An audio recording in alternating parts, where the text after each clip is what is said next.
Hoy en día es común encontrar doctoras en cualquier centro de salud de México, pero hace 160 años era imposible por decirlo menos.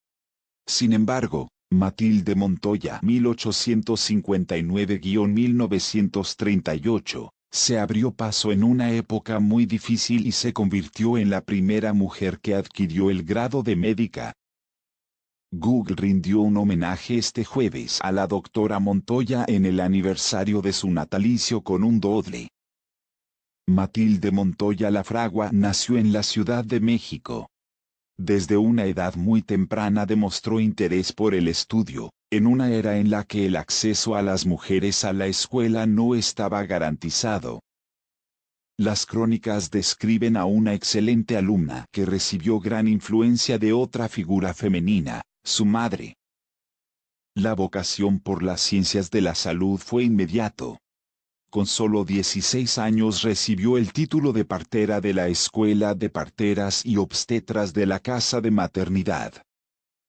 Dicha escuela, que dependía de la Escuela Nacional de Medicina, era famosa por atender partos ocultos, algo a lo que tenían que recurrir las madres solteras de la época, pues se trataba de un evento tachado como deshonroso por la sociedad mexicana.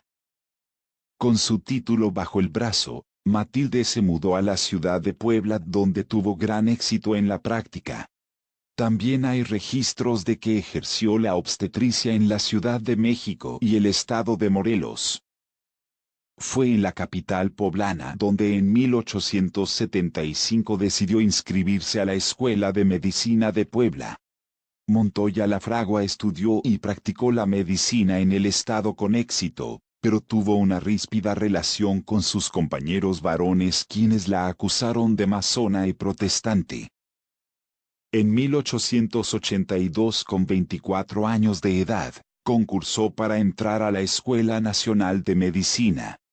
El entonces director, Francisco Ortega, decidió aceptarla, no sin antes recibir serias críticas y acusaciones.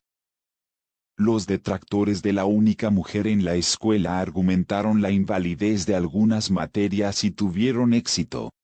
A Matilde se le comunicó su baja escolar, pero eso no fue suficiente para detenerla. La apelación al caso de Matilde llegó hasta el entonces presidente Porfirio Díaz, quien dio su venia para que la practicante presentara su examen de admisión a primer grado. El 11 de enero de 1883 Matilde quedó oficialmente inscrita. El 24 de agosto de 1887 y después de una carrera académica impecable, Matilde Montoya se recibió con la presencia de Díaz en la ceremonia. Su labor profesional no se restringió a su consultorio en el que dedicaba el 50% de su tiempo a la caridad. También fue una importante activista que luchó por los espacios de las mujeres en todas las áreas de la vida nacional. Participó en la Asociación de Médicas Mexicanas, el Ateneo Mexicano de Mujeres y las Hijas de Anáhuac. Se retiró a los 73 años y falleció en la Ciudad de México el 26 de enero de 1938.